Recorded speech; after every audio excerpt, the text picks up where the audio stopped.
આજના વિડીયોમાં એવા ઉપયોગી આઈડિયા શેર કર્યા છે કે તમારા નાના મોટા પ્રોબ્લેમ દૂર થઈ જશે અને તમારું ઘર પણ એકદમ વ્યવસ્થિત રહેશે। તો ચાલો વિડીયોને સ્ટાર્ટ કરીએ। આ રીતના આપણે કબાટોના ડ્રોવર હોય ને તેમાં આપણે વસ્તુઓ રાખતા હોઈએ, પણ આ રીતે જો વ્યવસ્થિત ના લાગે। આ રીતે આપણે એમને એમ રાખીએ ને મિક્સ થઈ જાય બધું, અને આપણે ગોતવું હોય તો બધું વીખવું પડે, અને કોઈ જોવે તો પણ આપણે ઘર ઓર્ગેનાઇઝ ના લાગે। જુઓ, તો તેના માટે હું તમને એક સરસ આઈડિયા બતાવું છું। જો આ રીતના આપણી પાસે ખોખા ઘણા બધા ભેગા થતા હોય છે, રોજબરોજ ખાલી થતા હોય, તો આ રીતે આપણે શું કરવાનું, ખોખાને બધા છે ને પહેલાં ઉપરથી આપણે ઓપન કરી લેવાના।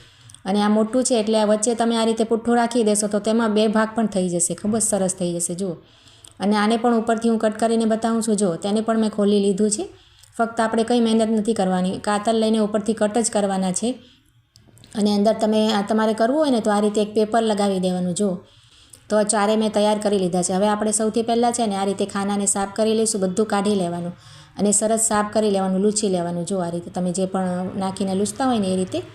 અને ત્યાર પછી જો તેમાં એક પ્લાસ્ટિક પાથરી લેવાનું, તમારે ન્યૂઝપેપર છાપું પણ પાથરી શકાય। અહીંયા સરસ આપણે અંદર પણ ધૂળ ના આવે આ રીતે પાથરેલી હોય તો।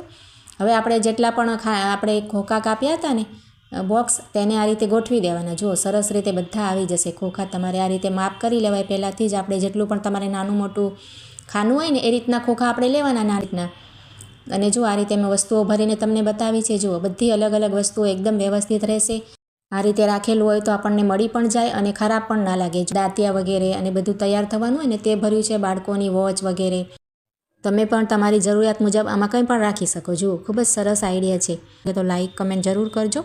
ત્યાર પછી જો આ રીતના આપણે મરચાં ઘણા બધા લઈ આવીએ ને તો ક્યારેક શું થાય કે સુકાવા માંડે, થોડાક જ દિવસ થાય ને, તો તેના માટે સરસ ફ્રેશ રાખવા માટે આપણે શું કરવાનું, જુઓ મરચાંને આ રીતે સેટ કરી લેવાના હાથમાં, તેના જે ઉપરનો ભાગ છે ને આ રીતે રાખવાનું। જુઓ, અને આ સરસ ગોઠવી અને ત્યાર પછી આ રીતે રબડ લઈ લેવાનું, આપણી પાસે રબડ હોય છે ને તેને આ રીતે આટા લગાવી લેવાના। જુઓ, સરસ રીતે સેટ કરી અને આટા લગાવી અને ત્યાર પછી આપણે આ રીતનું છે ને કોઈ પણ કપ હોય ને જૂનું, આપણી પાસે કાચનું કપ, આપણે જેમાં ચા પીતા હોઈએ ને તેમાં આપણે પાણી ભરી લેવાનું અને આ રીતના તેનું રાખવાનું। જુઓ, આ રીતના ડીટિયાનો ભાગ આપણે અંદર પાણીમાં રાખશો ને તમે આ રીતે, તો ઘણા દિવસ સુધી મરચાં તમારા એકદમ ફ્રેશ રહેશે।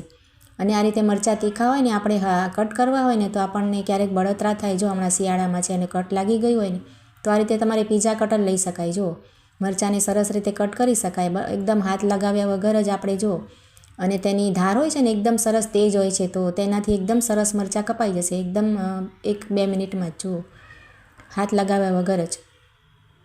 ત્યાર પછી જો આ રીતના આપણે મોજા છે ને ઘણી બધી જોડી બાળકોની તો હોય જ, હમણાં શિયાળામાં તો ખૂબ જ હોય છે, 3-4-5 જોડી તો કપડામાં હોય જ છે।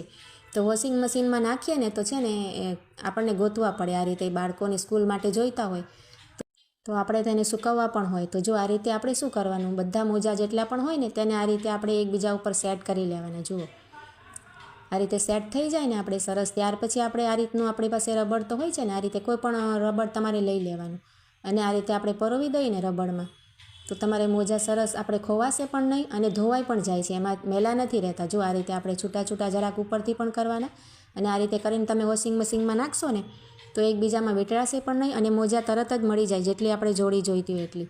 અને હમણાં જુઓ શિયાળો છે એટલે આપણે છે ને તડકો પણ બરાબર ના આવે ને એકદમ ઠંડા ઠંડા અને ભીના મોજા જરાક રહી ગયા હોય ને તો તેને સુકાવવા માટેની તમને એક સરસ ટિપ્સ બતાવું છું। આપણે ક્યારેક બાળકને સવારે જવું હોય કે આપણે પણ રાત્રે પહેરવું હોય અને મોજા આ રીતે ભીના હોય ને તો ઠંડી લાગે, તો તેના માટે આપણે આ રીતનું ડ્રાયર હોય ને આપણી પાસે હેર ડ્રાયર, તે આપણે લઈ લેવાનું અને જો આ રીતે તેને ઉપરના ભાગે આ રીતે કરી અને આપણે ચાલુ જરાક કરી દેવાનું, જરાક અમથું આપણે કરીએ તો ગરમ આવવાથી સરસ આપણે મોજું સુકાઈ જશે અને આપણને પગમાં પહેરીએ એટલે ઠંડુ પણ ના લાગે। ત્યાર પછી જો આ રીતના આપણે કપડાં સુકાવવાની ક્લિપ હોય ને ખૂબ જ જલ્દીથી છે ને તૂટી જાય અને ખરાબ થઈ જતી હોય છે, કેમ કે તેમાં છે ને પાણીનો ભાગ અડે ને તો તેમાં કટાઈ જતી હોય, તો તેના માટે છે ને આ રીતના આપણી પાસે નેલ પોલિશ કોઈ પણ હોય ને તેને લઈ લેવાની। જુઓ, અને ત્યાર પછી તેમાં છે ને જ્યાં પણ આપણે આ રીતની ક્લિપ હોય ને, જુઓ તેમાં તમે લગાવી દેશો ને તો જે કટાયેલું હશે ને ભાગ તે સરસ તેનાથી કોટિંગ થઈ જશે અને તમારે ક્યારેય પણ આ જલ્દીથી તૂટશે નહીં, ક્લિપ એકદમ સરસ રહેશે તમારી। ખૂબ જ સરસ આઈડિયા છે। જુઓ, મારે આમાં બંને છે ને ક્લિપ તેમાં કાટ લાગી ગયો છે, તો આ રીતે લગાવી દીધો છે અને સુકાય એટલે આપણે ઉપયોગ કરી શકાય તેનો। તો આપણે છે ને તમારી ક્લિપ લાંબા સમય સુધી ખરાબ નહીં થાય। આ રીતના પ્લાસ્ટિકની હોય કે પછી સ્ટીલની પણ આવે છે ને તેમાં પણ તમે આ રીતના ટ્રાય કરી શકો। જુઓ, કોઈ પણ ક્લિપ હશે ને તો સરસ રહેશે, જુઓ તમારી સચવાશે। તો આજના આઈડિયા બધા કેવા લાગ્યા કમેન્ટ જરૂરથી કરજો અને સારા લાગ્યા તો લાઇક કરજો અને ચેનલને સબસ્ક્રાઈબ કરજો।